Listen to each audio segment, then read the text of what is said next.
it turns out that in Colorado, they have a ballot in November to establish a universal health care in the state of Colorado, and they're calling it Colorado Care, and it also goes by Amendment 69. And basically, this is similar to what Bernie's proposal was for single payer, in the sense that it's going to replace the insurance companies in Colorado, and it's gonna their people are gonna have no deductibles. They're gonna have no co-pays. They're gonna be able to choose their primary care, and for people that are already receiving existing federal health care programs and benefits, they're gonna continue to receive those. Nothing's gonna change with that. And since it would pass as an amendment, it's going to be a part of the state constitution, so it's going to be really hard to change without a statewide vote. How it's going to be paid for is it's going to be paid for through a 10% payroll tax, which kind of sounds like a lot, but the way it's split up is that the employers are going to be paying a 6.6% of the tax, and employees are going to be paying 3.33% of the tax. And the way it's set up is it's based on the resident's income, so it's going to be adjusted through that. And the only negative part that I see as far as this payment plan is that self-employed people would pay 10% of their net income. So to me, like, if it kind of would make it difficult for self-starters, which I think is important, to be able to handle the entire 10% on their own. But either way, this is really big, and I think that this can be a real opportunity for the United States and everybody to see how a universal healthcare system could work. The payroll tax is going to raise $25 billion per year through that, and that should be able to take care of everybody. That's the idea, that they're going to cover everybody regardless of your finances, and regardless if you're already sick.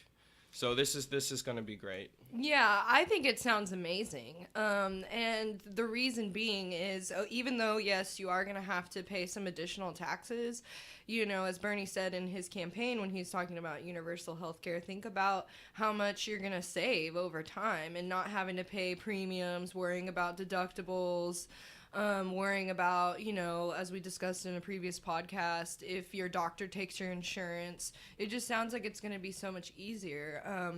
And I think for employers, yes, in addition, it'll be easier because you're not going to have to worry about the insurance company that you're contracting your health insurance policies out to raising the premiums on you.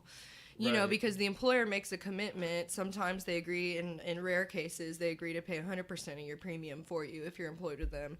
Other times they make the commitment to pay 70%. So whenever the premium raises by the health insurance company, they have to pay more too. This way, they always know, standard, I'm paying this 6% on my payroll taxes. I can predict that. That makes it easier for me as a business owner to project my finances out. And that's true. I have no doubt that this would save people money in the long term, even the self-employed people, because as we discussed, when you are an independent person buying health insurance in the marketplace for yourself, you pay a way higher premium. So 10% may be even equivalent to what you're already paying, $700 a month. Who knows if you have kids and you're trying to be self-employed. So I think it's a good way to standardize it and to guarantee health care for all people in Colorado. Yeah, those are some really good points, because a lot of times they try to scare us. Like, some of the critics, this is what they're saying. They're saying it's going to reduce, if it passes, that it's going to reduce the overall quality of healthcare and that doctors would leave the state.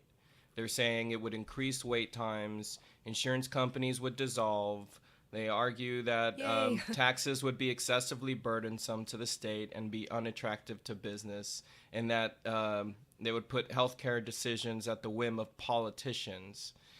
So, there are all these arguments, but a lot of them you could think about. If you really think about it, you think, well, how is it today? How are insurance companies making these decisions today?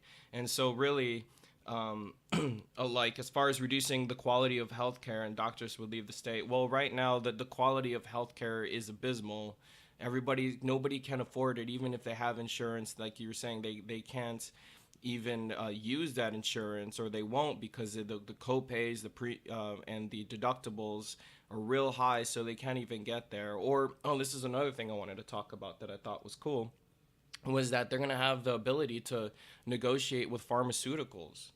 Wow. That way, it would be that I think is important, because right now the U.S. government can't negotiate with pharmaceuticals. So with this, it would give them that ability, and that's going to save a lot of money right there. And so, there are new things that this amendment would do that our current health insurance won't do. And as far as being unattractive to business, that's what they're worried about. But like Ren was saying, there are some good things for business where they can make projections. And one other thing is that what this is how it's going to be regulated is that it's going to create a board. So it's going to start out, Amendment 69, it's going to start out by creating a 15-member interim board of trustees that's going to be appointed by the governor and legislative leaders. And this board's going to lay the groundwork by coordinating with the providers and the state and federal agencies. So it's going to get, that's where it's going to set up like contracts and basically the rules with the different providers. And it's going to develop an election process to create a new board of trustees that's going to be elected by Colorado residents, along with rules to ensure transparency. So, and then within 3 years, the voters are going to elect 3 trustees from each of the state's 7 districts, and they're 20. So it's going to bring a total of 21 trustees.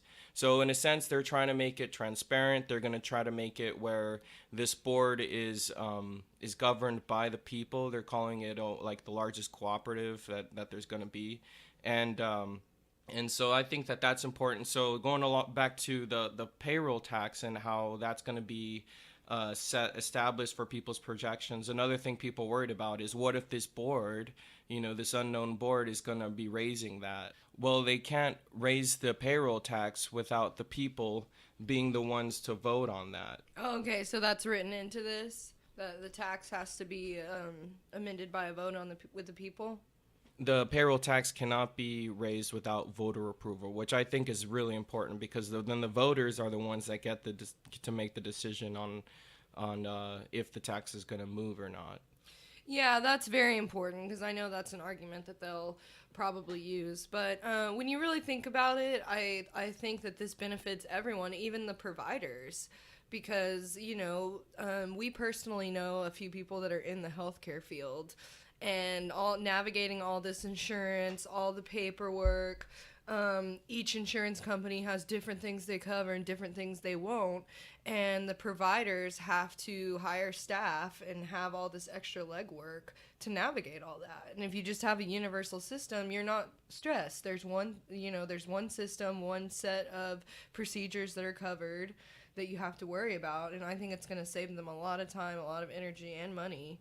Oh, yeah. Overall, and I know some people will argue, well, what about those people that are employed by insurance companies? Right. And I understand that, but at the same time, this is kind of like, in the same way that climate change, people that are employed in oil and gas, like, I'm definitely sympathetic to your career and your job, but for the greater good of everyone, we need to figure out a way to shift our economy. Yeah, and yes, I assume that if this were to pass, there would be lots of job opportunities to work on this, to get this set up within the state.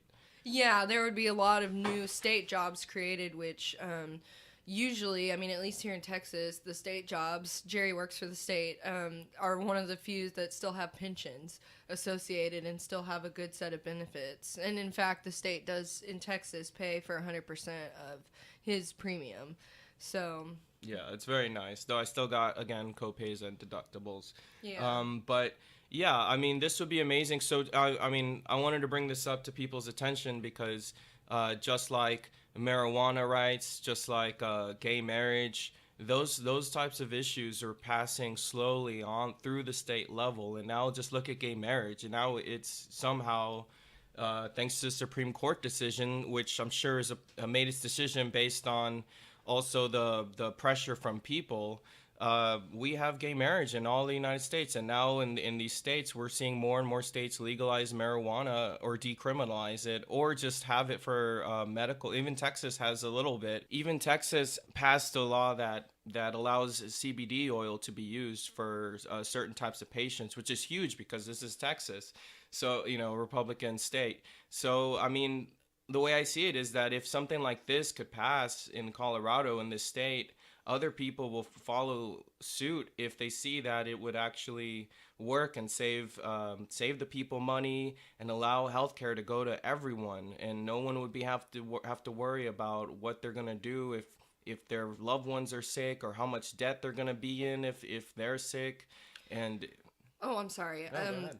And it also, I was just going to say, it also gives you more freedom in your life. Because when you think about it, a lot of people, myself included, will stay in a job that maybe you don't like or isn't good for your career because, okay, I have health insurance. And if I leave this job, it's a huge issue. When I left my job a couple years ago, and I didn't have health insurance like I talked about previously and had to go onto the marketplace, that was a huge financial blow to us and our stability. Oh yeah. And so a lot of people, especially if you have kids, that's not something that you fuck around with. You keep the insurance for your kids because if anything happens, they need to be covered. So I think overall this will give people a little bit more freedom in their lives and not feel like, okay, I have to be chained to this certain job or this certain career. And it'll probably help the economy overall. And people in general. Yeah, exactly. A lot of, the arguments is this is, expanding our taxes, and we're going to have to pay taxes for healthcare. Well, we already pay a tax. We already have a mandate to pay to have healthcare, except we're paying insurance companies who we know that they make the decisions on what can be approved or what isn't, and they're really receiving all this money, and we're not receiving any benefit if we're not using our healthcare. So we're already paying all this money. Might as well have it go to this universal health care where everybody gets health insurance and you don't have to worry about co-pays or deductibles. Yeah, and what kind of society do you want to live in? I want to live in a society where any person out there living on the streets or who's living in poverty, single mother, can feel comfortable and like, okay, if I'm having a health issue, I can go to the doctor and I'm not going to delay just because you're right. I don't want to worry about paying all these extra fees. And that's another issue too, that it will help in the long run with people going and actually seeking the preventative care that they need before things develop into a full-blown disease. I mean, think about all the different chronic diseases, cancer, diabetes, that if people would just go in a little bit earlier, they can sometimes do something for you. But because, people wait until it's in a crisis situation because they're worried about affordability and they don't want to spend that extra money when they need to put food on the table. For me, that's the kind of society that I want to live in, that we all say and look at each other as like brothers and sisters. And say, okay, if you're hurting, if you have a medical issue, yes, we will take care of you as a society. Yes, and because healthcare should be a right. Healthcare should be a right for all human beings. We should, and if you're religious, a lot of religions also say to love one another, love your brother, take care of be your brother's keeper. We have to be there for each other. And in this case, when it comes to healthcare, we should provide for each other. We should not profit. We should not allow others to profit off of people's sickness. We should not allow others to hold on to the magic keys of health, when it comes to pharmaceutical companies and charge us such a higher amount just to be able to take care of ourselves and our loved ones. It's a horrible society that we're living in right now. And if we value protecting insurance companies and their profits over providing health care to all people. And in this case, that's why I wanted to bring up Colorado Care, because I think it's real important. And I think we all need to be out there supporting it and doing what we can to get this passed, even though you're not living in Colorado. There was one thing that I wanted to bring up. that was kind of surprising, and that you may hear as an argument in the future against it, and that's NARAL. Is that how you say it? I don't remember. NARAL. That's basically the group that fights for reproductive rights and women's rights. Usually that's what they're about, and they happen to be against this bill. Against this amendment. And the reason they're against it is that Colorado currently has a constitutional ban on public funds for abortion. And this was approved back in 1984. So they're worried that because Colorado Care is going to be a political subdivision of the state, that under it will not cover reproductive rights. It won't cover abortion. So that's what they're worried. So they're against it for that reason. But they say they support universal health care, but they think that, if it passes, that's going to be an issue. But the group itself that's promoting this, that's trying to pass this, is saying that this amendment would supersede all other amendments. So basically saying that original constitutional ban wouldn't apply in this case. Well, and even if it did, I'm sorry, obviously I support a woman's right to choose and everything, but that, I feel like, when you're on the cusp of such a huge step forward in healthcare for everyone, because yes, abortion is one issue, but there's also birth control, there's also pap smears and cervical cancer and breast examinations and all these things for women's health that would be so positively impacted by a universal healthcare system that I don't think opposing it just because you're worried about abortion funds is really right or just in this case. That's a fight that you can have after, it's passed if necessary, and of course it is necessary.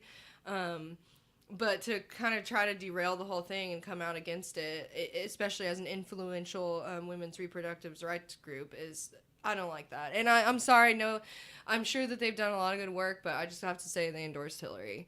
And that kind of puts them a little bit on my blacklist. And now it's like kind of have priorities, in my opinion. Yeah, a lot of people were surprised by this. And because, yes, like Ren said, it's gonna help out women in so many ways with health, and this is just one issue, and there's a possibility that, like the other group's attorney was saying, that this would supersede all the other amendments. So yeah, sorry. But if you wanna join the fight for Colorado Care, you can go to www.coloradocare.org or www.healthcareallcolorado.org, and you can get more information about it. You can get the details on there.